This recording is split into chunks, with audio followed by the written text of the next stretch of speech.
Hey there, Real Estate Junkies. Before we dive into today's episode, we've got some game changing resources to help you start buying and selling real estate on terms, the smart, creative way. Want to learn how to invest with little or no money down? Grab your free ebook, The 4 Game Plans, and discover the exact strategies we use every day. Get it now. The link is in the show notes. Looking for a complete step-by-step system to start making 3 paydays per deal? Check out the Quantum Leap System, our home study course packed with everything you need to close your first terms deal. Need a personalized strategy? Book a free one-on-one strategy session with one of our coaches. Just use coupon FREE3 at checkout. Ready to take action? Join the 3 Payday Apprentice Program and start working toward real estate success with direct mentorship. Want hands-on training with us? Spend 3 days at our In the Trenches Bootcamp, where we'll work side by side to lock in deals. And don't miss our biggest event of the year, QOS Live 2025. Connect with top investors, sharpen your skills, and take your business to the next level. Secure your spot today. All links are right below in the show notes. Click now and start building your real estate empire. Now, let's get into today's episode. In the very beginning, your expenses are fairly low. I would say maybe $1,000 to $1,500 a month as far as CRM and your phone number, all that kind of stuff. But like you said, after you get those deals, you need to expand. It's like any other business. You gotta invest in yourself in order to grow. If you just continue to be a solopreneur, I'm not sure you would be where you're at today, right? You definitely you added to your team in order to grow exponentially, correct?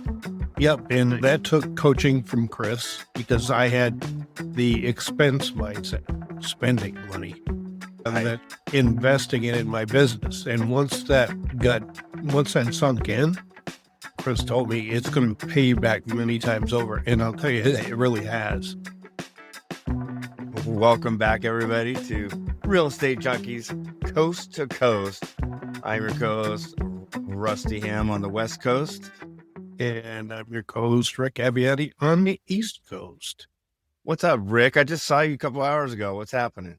Hey, we had to cross paths quite often. That's right. We had our High Six mastermind. We have one every month.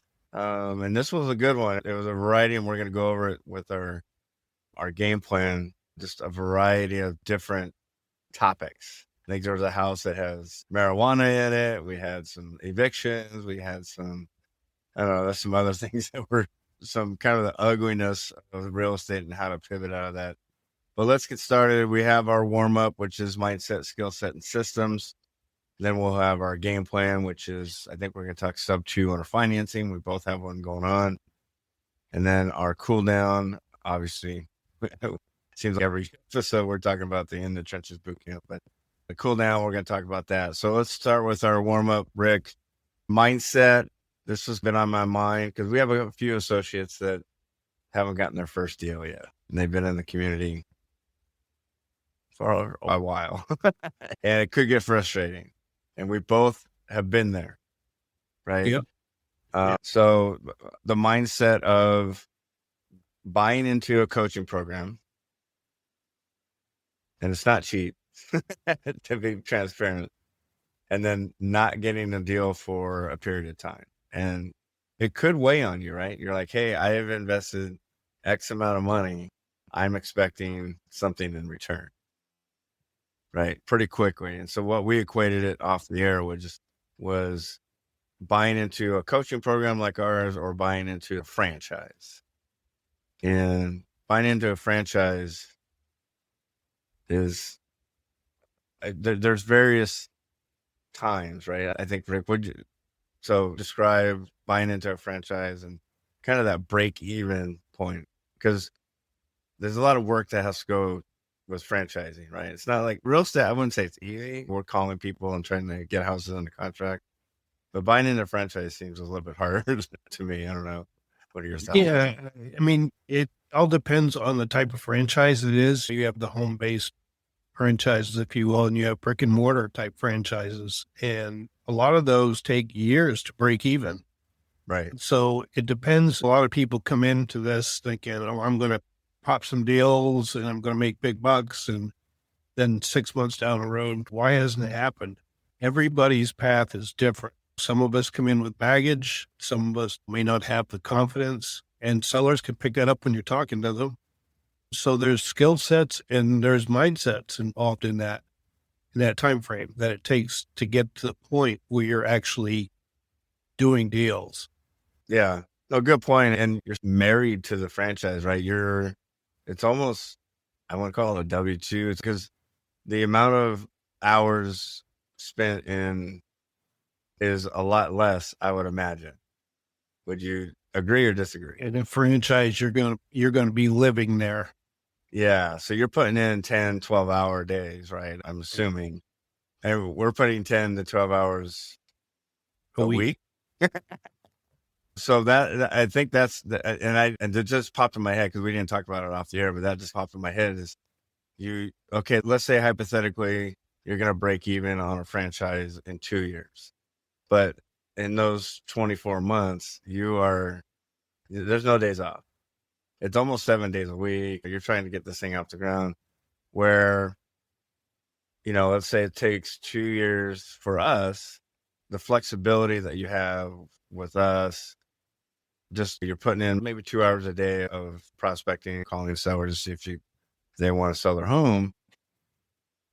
Mindset wise, or just mental health wise, it's a lot smoother. Now it is frustrating not to get a deal, right? For me, we were both lucky. We were both government employees. So, we weren't getting fired. I don't know about you, but I was not getting fired as a PE teacher. I was the contractor. So yes, I could have been. Good. Okay.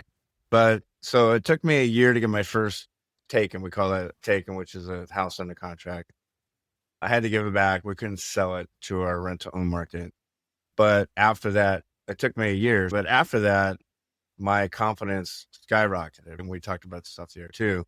My confidence skyrocketed and I was able to get more leads into my funnel and I was able to get something later on down the line. But I could have given up at any time. I could have said, you know what? I have this easy cush PE job. I can sit in my PE office and then every once in a while go out and teach for these classes and do that for the next 11 years until I retired. And I could have done that no problem because I was frustrated. After a year, I'm like, how come nothing's happening? How come I don't have a deal? And then I got I got 2 deals back to back shortly after that. And I was able to sell them and get a paycheck. And I think you still have your paycheck on your home screen, right? Yeah. So a year and a half for me to get my first paycheck, which basically paid for my coaching at the end of the day. So it took me a year and a half to break even. And then I've done multiple deals after that. And now I'm not teaching anymore and I work from home, which is nice. So I guess my point is, and then what about you? How long did it take for you to get your first deal? So it took me 15 months to get my first deal. And which was, it's frustrating, but I'm watching people getting deals. So I knew the proof of concept was definitely there. And it's all mindset and confidence. I was more of an introvert, I'd say. And talking to sellers on a cold call, that was just not in my plan. And I don't think it's on many people's plan anyway. But when I got my first deal, it was a $90,000 payday one. And Chris laughs. He says, could you be more excited? I didn't know what to think. I was looking at this check going, really? Yeah. And they make fun of both of us too, because my first payday was an AO. It was 10% on a $1.1 million home. I got a payday of $110,000. And they always said on the map, don't act so excited, Rusty. I think you and I both have the same personality as far as we're laid back. We're just like, we're chill about certain things. The other key thing is once I got that, when I placed that right on my monitor and your confidence level, once you get your first deal, your confidence level skyrockets, Rusty just said. And the following 2 months, I had 2 more deals. So I had 3 within 3 months. And then a couple months later, I had my 4th deal. all of them were close to six-figure deals. So right then, just in that amount of time, I more than 4 times my coaching investment. And then you added on an executive assistant. And from the very beginning, your expenses are fairly low. I would say maybe $1,000 to $1,500 a month as far as CRM and your phone number, all that kind of stuff.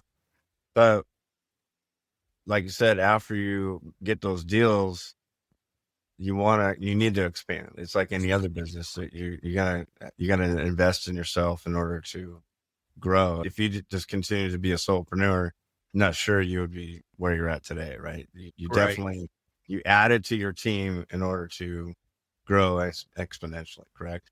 Yep. And that took coaching from Chris because I had the expense mindset, spending money, and Right. then investing it in my business. And once that sunk in, Chris told me it's going to pay you back many times over. And I'll tell you, it really has. I hired a CPA, trying to do bookkeeping in Excel or QuickBooks by yourself and tracking everything and you don't know what you're doing Right. is not good. And the more deals, you have a lot going on. And then all of a sudden, my big thought was, I'm going to be responsible for somebody else's salary. And that was intimidating. And so once I got over that hump, my executive assistant has been a godsend because she's taken so much off my plate and made life so much easier for me. So it's a business mindset, and you learn that as you go. And so let's backtrack then to the person that hasn't gotten a deal yet and is getting frustrated. I guess you have door number one, door number two. Door number one is, okay, you invest X amount of dollars and it's going to take you a year or 2 years to break even with minimal effort, so to speak, meaning 10 to 15 hours a week. And then would you be okay with waiting that long in order to grow your business exponentially, like you just said? After you get your first deal, then you're going to get your second, third, and fourth. Now you're 4 times. And after, I'm assuming it was close to 2 years, you're like in between that 18 to 24 months where you were getting multiple deals, right? Yep. Yeah. I had 15 months to get my first deal. And within 2 years, I left my W-2 and I had 4 deals under my belt. Yeah. So you got to be okay with the waiting part, because it's not going to happen right away, especially the terms business. You can get into real estate where you're fix and flipping, you're wholesaling, and you're using other people's money. You might see some return pretty quick, right? With terms, you're not going to see a return on your investment that quickly, unless it's very rare that somebody gets a deal. Like we just had a deal happen they came in the community, I think last month, and they just got taken. So that's rare, right? So you got to be okay. You got to be patient, is what I'm saying. It's not a get rich quick thing. It's just, you got to learn how to talk to people. You got to learn how to talk to sellers and handle objections. And once you get better and better at that, then you become more natural, you get more confidence. And then that's when things start to happen, right? Yep. I remember when I first started calling people, I learned a new language in 4-letter words. I mean, Exactly. and I can't even remember the last time a seller gave me a hard time on the phone. Exactly. Someone, in the high 6 call, I think someone's, can we go over a few calls that people are cussing me out? And I thought, I'm like, I don't remember the last person who's ever cussed me out. Like, it's just, it's how you come across the phone, right? If you're coming across the phone, I don't know why I'm trying to picture someone cussing me out, and it's probably because either I sound like I'm selling them something or I don't sound confident, and they're just like, you're wasting my time. Just get the F out of my face. Right. So it just comes out with confidence. You got to, even if you're wrong, they don't know your script. The seller doesn't know your script. So even if you say something wrong, but you say it with confidence, you're going to be okay, because you can always go back, because they're not going to remember who you are anyway in 48 hours. They're going to be like, who are you? It's like, I'll call somebody and I'll say, you talked to my assistant, Angela, 2 days ago. Who? Exactly. Yeah. Yeah. Yeah. But going back to what your return, when you look at it, because we have a three payday system, which is amazing, your business grows exponentially because, yes, we talk about the big payday ones. Some of the payday ones are 30,000 or even less. You just don't know. It depends on the deal. But by the time you get your payday threes, which is usually within a couple of years, any time between then and 4 years or more, it grows exponentially. And your confidence grows along with it, and you get even better. Cool. Thanks, Rick. Appreciate that. Yeah, mindset's definitely huge when it comes to real estate in general, but especially with the terms business that we're in. Let's pivot to our game plan. We've talked about this game plan multiple times. Sub2 owner financing hybrid. We call it a hybrid because you're buying the home subject to the existing mortgage. The mortgage is going to stay in the seller's name. The title is going to transfer to our company name. The owner financing component is they have a lot of equity, right? So in my situation, they had about $300,000 in equity. So they wanted 5% down. So I gave them 5% up front. And then I took title, and then I've been paying on their mortgage, pretty high mortgage and this is what comes into play later. It's about $4,000 a month as a mortgage payment. It's a 15-year loan. So that's why it's a high principal pay down. That's why I took it. It's like $2,400 coming off the principal every month, right? So I'm like, cha-ching, 2% mortgage rate. I'm like, I'm taking this. I don't care what I'm doing. So I gave him 5% up front, and then we agreed on, I think it was around $263,000 to be paid on or before 48 months. So that's what we mean by a subject to owner financing. The equity that I owe the person is owner financed at 0%. And then on or before 48 months, I cut him a check for $263,000 and we're done with it. Describe your Sub2, and then I'll come back to how my Sub2 is going. With my Sub2, they had I think it was $130,000 mortgage, and they had, I paid $265 for the property, which is the lower end of my area. And so they had that in equity. They didn't need it all up front, but they wanted payments on it, and they needed $10,000 to move. Okay. So I gave them the $10,000 to move, which I had enough capital built up to do that, enough in reserves. And not only that, I could use my payday one to do that, which I did reimburse myself for that.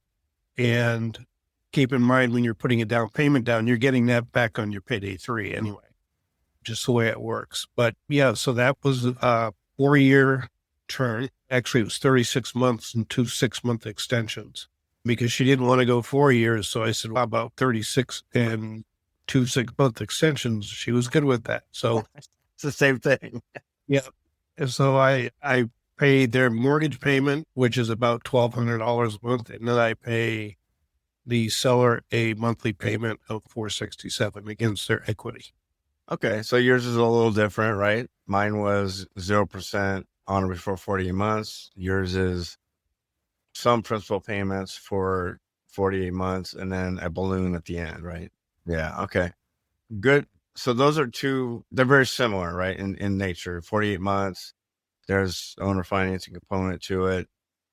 You talked about a down payment. So here's the rub, right? Both of these houses, mine's a little bit in a worse shape than yours, I'm thinking, but let me just describe yours let me describe mine and you can describe yours. So and here's where the payday one comes into play. My tenant buyers, great at first. They put $100,000 down, Rick. This is my payday one, $100,000 on 700. I was selling it for 775. So they put well over 10%. I don't know what that amount is, but it's well over 10%. They did great for a year and a half. No complaints. They're paying on time. And then all of a sudden they started paying, 10 days late.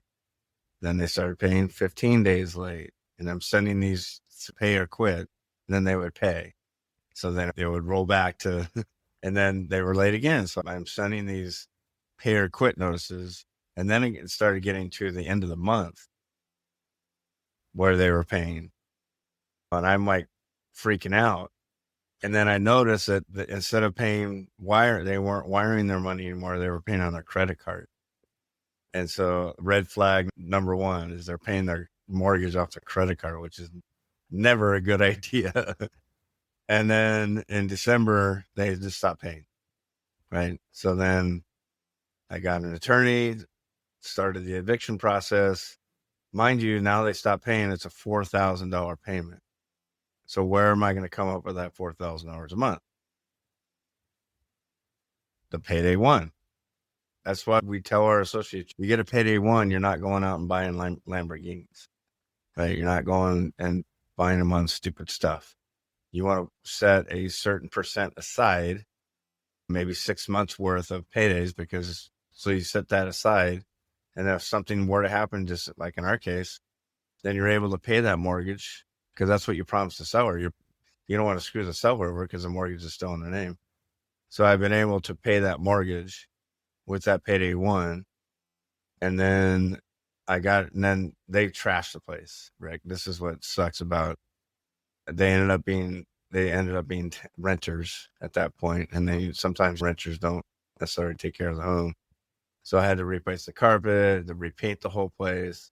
So there's some money that I have to invest in order to get the house back in shape, but I'm going to sell it traditionally on the open market. And I'm still going to make a profit of it.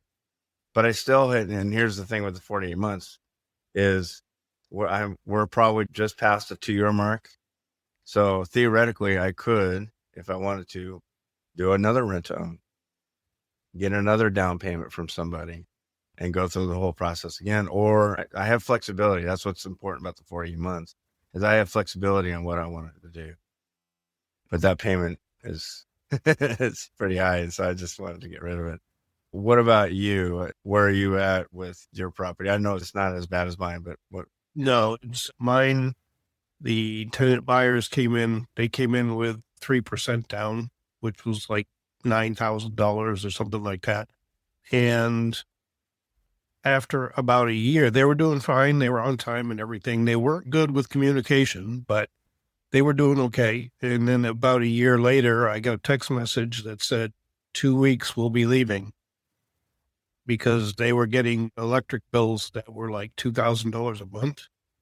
Oh, wow. And there was something going on there with the electrical. We've been trying to figure that out, but either way, but they couldn't afford it the monthly. So they decided, and they voluntarily left. They didn't trash the place. So I ended up having to pay for junk removal, come in like $2,500 to get everything out of there. Yep. A cleaning company to come in and totally clean the place. I had to have some plumbing work done.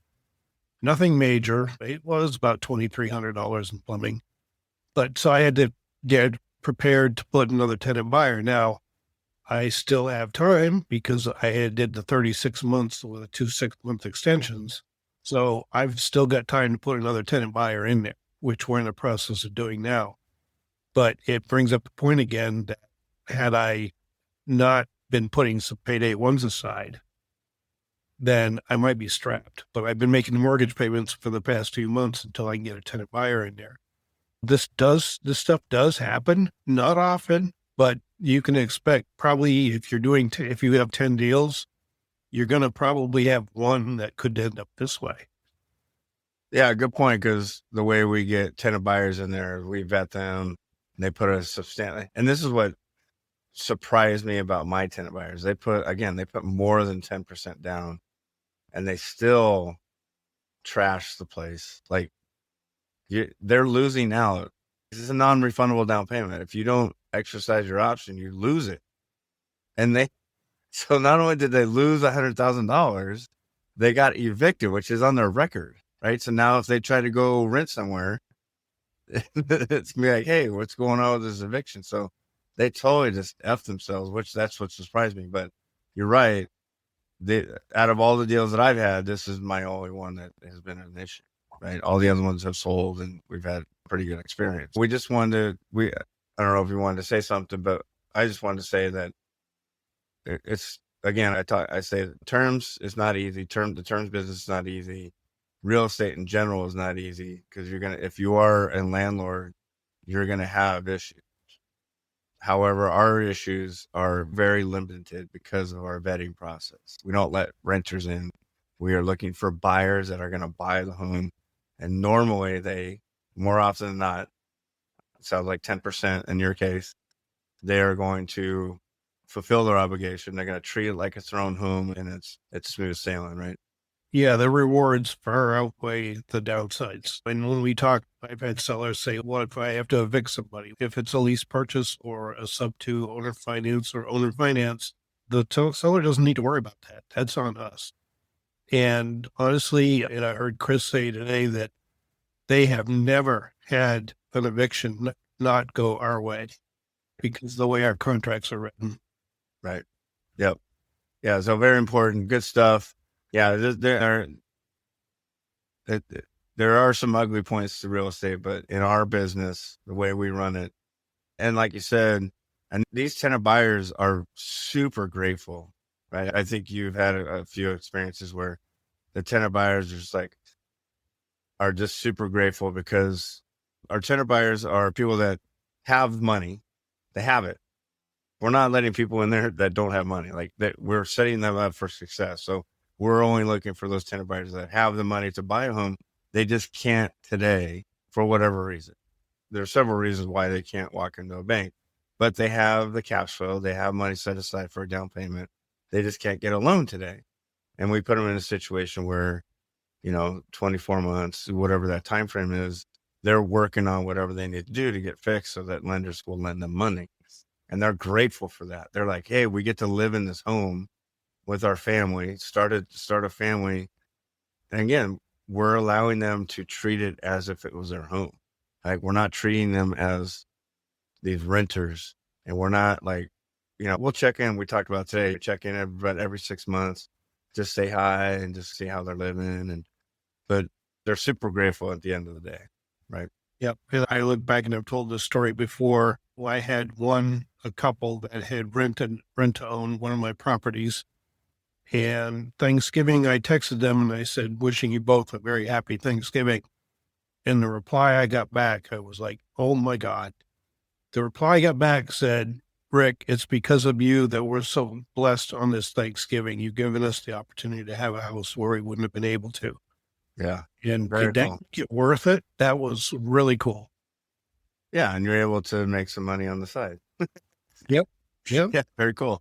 Awesome. Let's get into our cool down. And usually our cool down is the ITTV. We have a virtual 3-hour event in a couple days on Thursday. So it's actually going to come out. This podcast is going to come out the morning of the virtual event. So it might be too late for you guys to sign up for it, but we do have a In the Trenches boot camp in August. It's usually a 3-day or 2.5-day event. Again, the first day is we make calls for you. Second day is we go through deal structure, usually from the calls prior. And then we do business planning, see where you guys are at. I forget where you guys got. Strategic planning. I brain farted just now. Sorry. A strategy session. So you just take somebody and they're like, hey, what do you want your goals to be? And then you go over like, how many dials is that? How many leads is that going to take? All that kind of stuff. So good stuff. That's in August. So click that link in our show notes. And then the main event. So nothing in August, September. So nothing in September, but the very beginning of October, I think it's 6 and 7, Monday, Tuesday. Yep. That's in August. Yeah. QLS Live. Again, click that link, get a ticket. Super cheap to go. The Real Estate Junkies podcast will be there. Maybe we'll do one there again in a hotel room, separate hotel rooms. Yeah, so get your stuff there. But I appreciate Rick. Great job today in the High Six meeting. I'm off to Puerto Rico, baby. I got one more wake up and I'm off to Puerto Rico. You have a fantastic time off there. I will. It's gonna be hot and humid, and I think it's gonna rain a couple times. So I'm looking forward to that. Yeah. All right, Rick. Have a great one, buddy. All right, great, everybody. Great as always, Rusty. Good to see you. Yep. Good to see you. Take care. Take care, everyone.